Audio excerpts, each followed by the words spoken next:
24 का चैंपियन में अब बात हॉट सीट की, और हॉट सीट में आज आपको दिखाएंगे यूपी और बिहार की 2 लोकसभा सीटों का समीकरण। सबसे पहले बात करेंगे फैजाबाद सीट की, जिसके अंतर्गत रामनगरी अयोध्या आती है।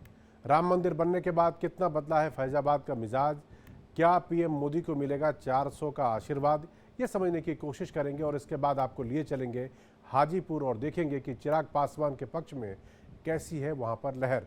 क्या पिता रामविलास पासवान की विरासत संभालने को तैयार हैं चिराग पासवान?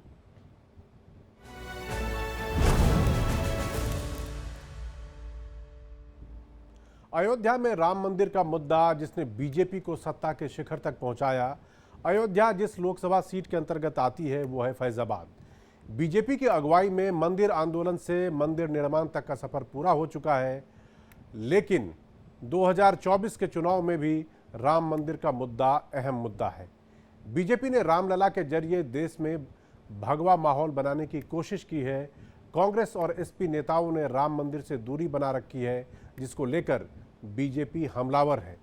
हालांकि फैजाबाद की चुनावी फिजा का सच ये है कि यहां मंदिर मुद्दा ज़्यादा हावी नहीं रहा है। मंदिर आंदोलन के बाद भी यहां कांग्रेस और एसपी बीएसपी के प्रत्याशी चुनाव जीतते रहे हैं। पिछले 2 चुनाव से फैजाबाद में बीजेपी का कब्जा है और लल्लू सिंह यहां से सांसद हैं। बीजेपी ने एक बार फिर लल्लू सिंह को ही टिकट दिया है। उन्हें उम्मीद है कि प्रभु राम का आशीर्वाद उन्हें मिलेगा और वो आसानी से हैट्रिक लगा लेंगे। ये बात अलग है कि अभी तक फैजाबाद में कोई प्रत्याशी लगातार 3 बार जीत नहीं पाया है। लल्लू सिंह के सामने एसपी के दलित नेता अवधेश प्रसाद को उतारा है, जो मिल्कीपुर से विधायक हैं। बीएसपी ने सच्चिदानंद पांडे को टिकट दिया है।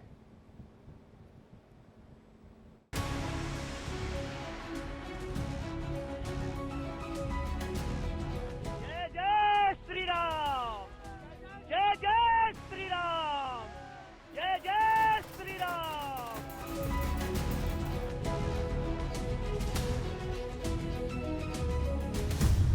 किसे मिलेगा श्री राम का आशीर्वाद?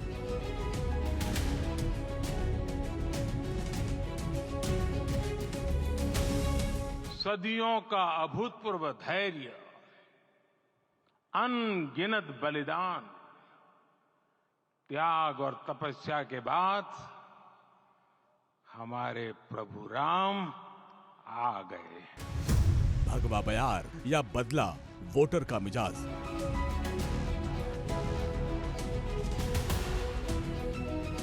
जब हनुमान जी का आशीर्वाद है तो राम का जी का तो अपने आप है।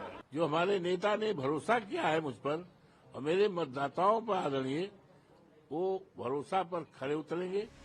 राम भक्तों का सदियों का इंतजार खत्म हो चुका है। प्रभु श्री राम टेंट से निकलकर भव्य और दिव्य मंदिर में विराजमान हो चुके हैं। मंदिर में भक्तों का जन सैलाब उमड़ रहा है। देश दुनिया में राम नगरी अयोध्या की चर्चा हो रही है। विकास की रोशनी से अयोध्या जगमगाने लगी है। World class railway station, international airport और खूबसूरत चौड़ी सड़कें बन गई हैं। राम मंदिर 2024 का सबसे बड़ा मुद्दा है। अवध क्षेत्र में चुनाव से पहले 5 मई को पीएम मोदी ने अयोध्या में भव्य रोड शो भी किया।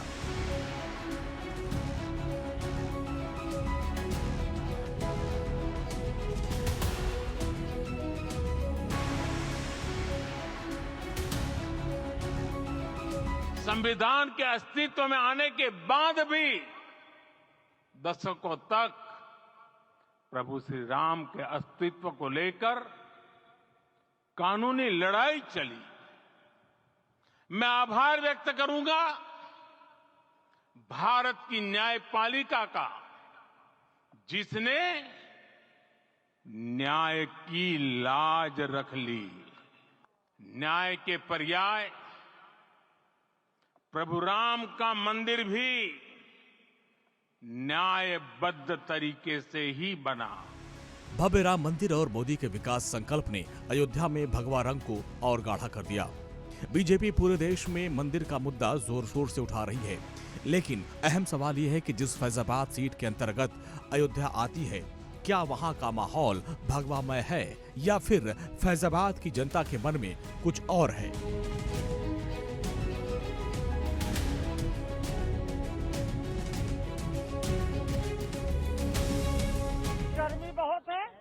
बस बहुत है। 4 जून को तूफान आएगा तो आएगा, अब की बार 4 तूफान। बहुत बहुत खुश हूँ साहब, बहुत बहुत खुश हूँ। हमारे जो यशस्वी प्रधानमंत्री हैं, जो कि भारत के लिए अच्छे कार्य कर रहे हैं, जो राम को लाए हैं, उनको सबको बहुत बहुत बधाई है। फैजाबाद से बीजेपी के लल्लू सिंह सांसद हैं। मोदी लहर में उन्होंने 2014 और 2019 में जीत दर्ज की है। बीजेपी ने एक बार फिर से लल्लू सिंह को फैजाबाद से रण में उतार दिया है।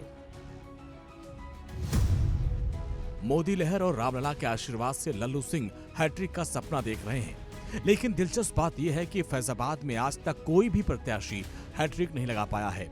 लल्लू सिंह के सामने समाजवादी पार्टी ने दलित नेता और मिल्कीपुर से विधायक अवधेश प्रताप को उतारा है, जबकि बीएसपी ने सच्चिदानंद पांडे को टिकट दिया है। बीजेपी पूरे देश में कांग्रेस को राम मंदिर विरोधी बता रही है। कांग्रेस नेताओं ने भी अभी तक राम मंदिर से दूरी बना रखी है। मोदी के रोड शो के बाद अयोध्या में बीजेपी के पक्ष में माहौल दिख रहा है। एक प्रत्याशी अवधेश प्रसाद ने राहुल और अखिलेश की रैली की मांग की है, लेकिन दोनों नेता अभी तक अयोध्या नहीं पहुंचे। बीजेपी के उम्मीदवार लल्लू सिंह जहां अपनी हैट्रिक को लेकर निश्चिंत दिख रहे हैं, वहीं समाजवादी पार्टी के प्रत्याशी भी दूसरी विधानसभाओं में माहौल अपने पक्ष में बता रहे हैं। राम भक्तों की अयोध्या के विकास के लिए जिम्मेदारी सौंपा है। हम अयोध्या की सेवा कर सके। मोदी जी का जो विजन है कि अयोध्या सुंदर बने, स्वच्छ बने, हम सब मिल करके उसका प्रयास करेंगे। हमारी तैयारी हमारे नेताओं ने, समाजवादी पार्टी ने और कांग्रेस पार्टी ने अपना घोषणा पत्र जारी किया है और ये घोषणा पत्र, हमारी पार्टियों का घोषणा पत्र एक पवित्र दस्तावेज है। उसका अनुपालन सरकार बनने के बाद उसका अनुपालन 100% किया जाएगा। देश में भले ही राम मंदिर एक बड़ा मुद्दा रहा है और मंदिर आंदोलन ने बीजेपी को सत्ता के शिखर तक पहुंचाया, लेकिन फैजाबाद के चुनावी इतिहास पर नजर डालें तो यहाँ जातीय और हिंदुत्व के मुद्दे कभी स्थायी पकड़ नहीं बना पाए। और यही वजह है कि कांग्रेस के नेता निर्मल खत्री 1984 से 2009 तक यहाँ से जीतकर संसद पहुंचे। मित्रसेन यादव 1989, 98 और 2004 में सीपीआई, बीएसपी और एसपी के टिकट पर चुनाव जीत चुके हैं। मंदिर आंदोलन के अगुवा रहे विनय कटियार ने भी फैजाबाद सीट से 1991, 96 और 99 में जीत दर्ज की, लेकिन 1998 में उन्हें हार झेलनी पड़ी थी। 2019 का चुनाव देखिए तो मोदी लहर के बावजूद लल्लू सिंह को सिर्फ 66,000 वोटों से जीत मिली थी। एसपी बीएसपी के गठबंधन के उम्मीदवार आनंद सेन यादव को करीब 42% वोट मिले थे, लेकिन इस बार एसपी और कांग्रेस गठबंधन में है, लेकिन बीएसपी अकेले दम पर मैदान में है। आनंद सेन यादव के भाई अरविंद सेन सीपीआई के टिकट से मैदान में है, जिससे समाजवादी पार्टी को नुकसान और बीजेपी को फायदा हो सकता है। लेकिन फैजाबाद सीट पर अब की बार बीजेपी की प्रतिष्ठा दांव पर लगी है। फोर और 6 लेन की सड़कें जहां से देखो अयोध्या को जोड़ते हुए दिखाई देते हैं, और इसीलिए हम लोगों ने कहा था ना कि अयोध्या को दुनिया की सबसे सुंदरतम सिटी के रूप में विकसित करेंगे। आज परिकल्पना साकार हो रही है और उसी को साकार करने के लिए हम लोगों ने यहाँ पे 2017 में दीपोत्सव का भव्य आयोजन किया था। अयोध्या की जनता भव्य विकास और राम मंदिर का श्रेय मोदी और योगी को दे रही है। राम मंदिर की वजह से टूरिज्म बढ़ा है, जिससे लोगों को रोजगार मिला है। मुफ्त राशन और किसान सम्मान निधि भी मुद्दा है, लेकिन दूसरी तरफ लोग रोजगार, महंगाई का मुद्दा भी उठा रहे हैं। फैजाबाद सीट पर सबसे ज्यादा 52% वोटर ओबीसी हैं, जिसके बाद सामान्य और दलित वोटर हैं। अब देखना यह होगा कि अब की बार यहाँ की जनता में राम मंदिर का रंग चढ़ता है या फिर जाति समीकरण हावी रहता है। Bureau report, India daily live.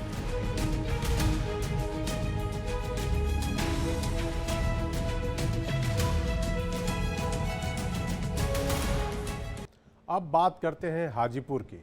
Hajipur seat Ramvilas Paswan का गढ़ रही है। इस सीट से उन्होंने 8 बार जीत दर्ज की थी। 1997 में उन्होंने यहां पर 89% वोटों से जीत हासिल की थी।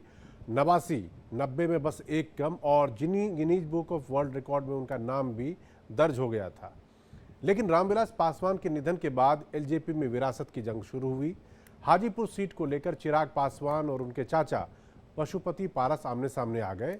दोनों ने अपना अपना दावा ठोका इस सीट को लेकर। दरअसल रामविलास पासवान ने 2019 में अपने जीते जी ये सीट भाई पशुपति पारस को दे दी थी, जबकि चिराग जमुई से चुनाव लड़े और जीते भी थे। लेकिन चिराग पिता की इस सीट से ही इस बार चुनाव लड़ने पर अड़ गए। खैर, विरासत की लड़ाई में आखिरकार बाजी चिराग के हाथ लगी और इस बार वो हाजीपुर से चुनावी मैदान में हैं। उनके सामने है आरजेडी प्रत्याशी शिवचंद्र राम, जो 2019 में पशुपति पारस के खिलाफ भी इसी सीट से चुनाव लड़ चुके हैं। हाजीपुर में चिराग के पक्ष में माहौल दिख तो रहा है। सोमवार को पीएम मोदी ने उनके लिए एक रैली भी की थी, लेकिन चिराग के सामने पिता की प्रतिष्ठा वाली सीट पर बड़ी जीत दर्ज करने की चुनौती है। दूसरी तरफ आरजेडी भी रामविलास पासवान के निधन के बाद यहां अपनी पकड़ मजबूत करने की कोशिश कर रही है।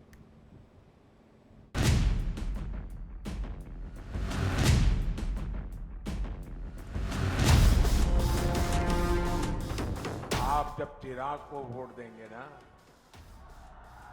तो वो वोट सीधा सीधा मोदी के खाते में जाएगा। मैं यहां आया हूं रामविलास जी का कर्ज चुकाने के लिए।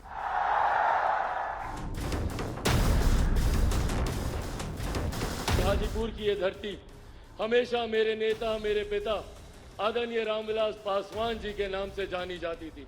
मेरे पिता का नाम हाजीपुर की महान जनता की वजह से देश में, दुनिया में जाना जाता था।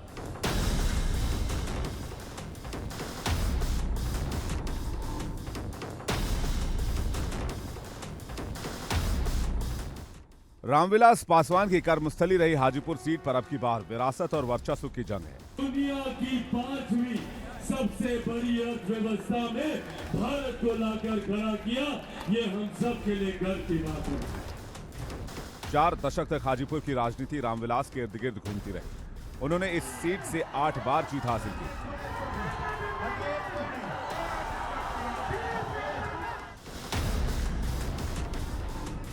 सन 1977 में उन्हें रिकॉर्ड 89% वोट मिले थे। इससे अंदाजा लगा सकते हैं कि रामविलास पासवान का यहां कैसा दबदबा रहा।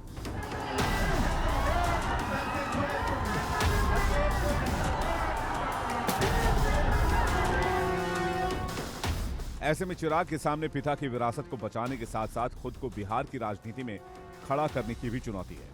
वो अपने पिता के नाम पर ही वोट मांग रहे हैं और उनके पक्ष में सहानुभूति की लहर भी दिख रही है।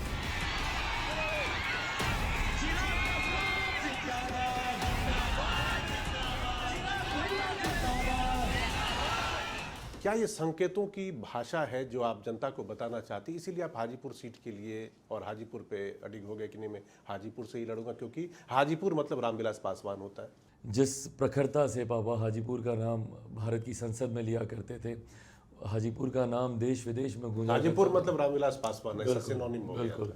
तो कहीं ना कहीं उसकी कमी हाजीपुर के लोग महसूस करते थे। ऐसे में ये द्वंद था मेरे दिमाग में, जहाँ एक तरफ पिता की कर्मभूमि की जिम्मेदारी लेने की सोच के साथ आगे बढ़ रहा था, वहीं मेरी अपनी भी एक कर्मभूमि थी जिसको 10 सालों में मैंने भी नर्चर किया था। तो ये द्वंद था। 2019 में हाजीपुर सीट से रामविलास पासवान के भाई पशुपति पारस सांसद बने थे, लेकिन रामविलास पासवान के निधन के बाद एलजेपी 2 हिस्सों में टूट गई। हाजीपुर सीट को लेकर चाचा भतीजे के बीच लंबी लड़ाई चली। पशुपति पारस ने हाजीपुर सीट पर अपना दावा ठोका, लेकिन चिराग अपने पिता की विरासत से समझौता करने के लिए तैयार नहीं हुए।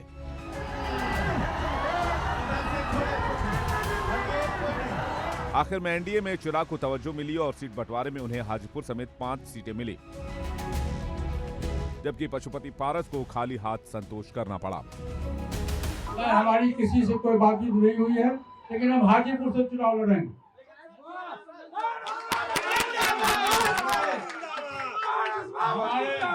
हमारे 3 सांसद हैं, अभी यहाँ मौजूद हैं। हम तीनों सांसद जहाँ से हम लोग सांसद रहे हैं, वहाँ से हम चुनाव लड़ेंगे। चिराग पिछली बार जमुई से सांसद बने थे, लेकिन इस बार हाजीपुर सीट पर मजबूती के साथ दावा ठोक रहे हैं। उनके साथ पिता रामविलास पासवान की प्रतिष्ठा और जातीय समीकरण भी है। मोदी की गारंटी के साथ चिराग को बड़ी जीत की उम्मीद है। दूसरी तरफ चिराग के सामने आरजेडी ने शिवचंद्र राम को टिकट दिया है, सामाजिक समीकरण को साधने की कोशिश की है।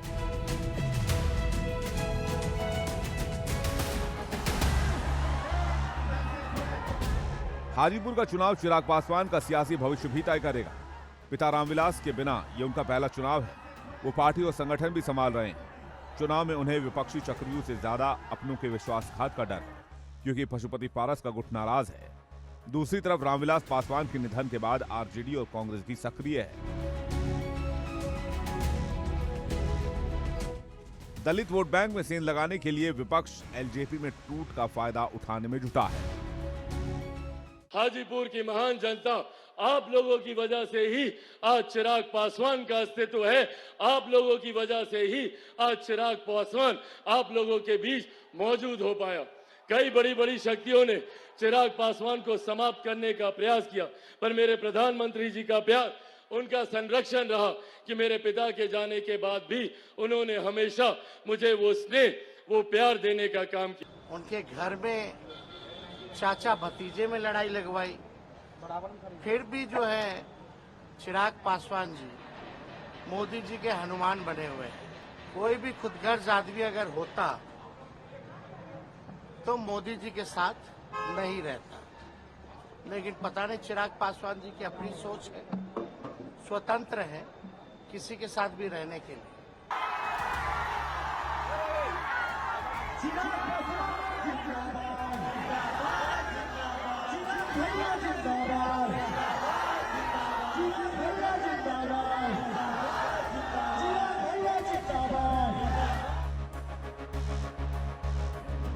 चिराग के सामने चुनौती बड़ी है, लेकिन उन्हें पीएम मोदी का पूरा साथ मिल रहा है। सोमवार को पीएम मोदी ने चिराग के समर्थन में हाजीपुर में चुनावी जनसभा की।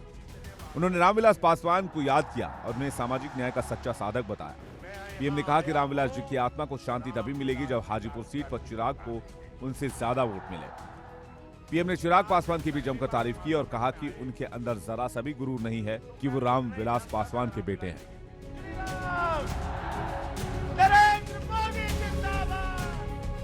मैं चिराग के लिए इसलिए नहीं आया कि उसको मुझे जिताना है, वो तो जीतने वाला ही है।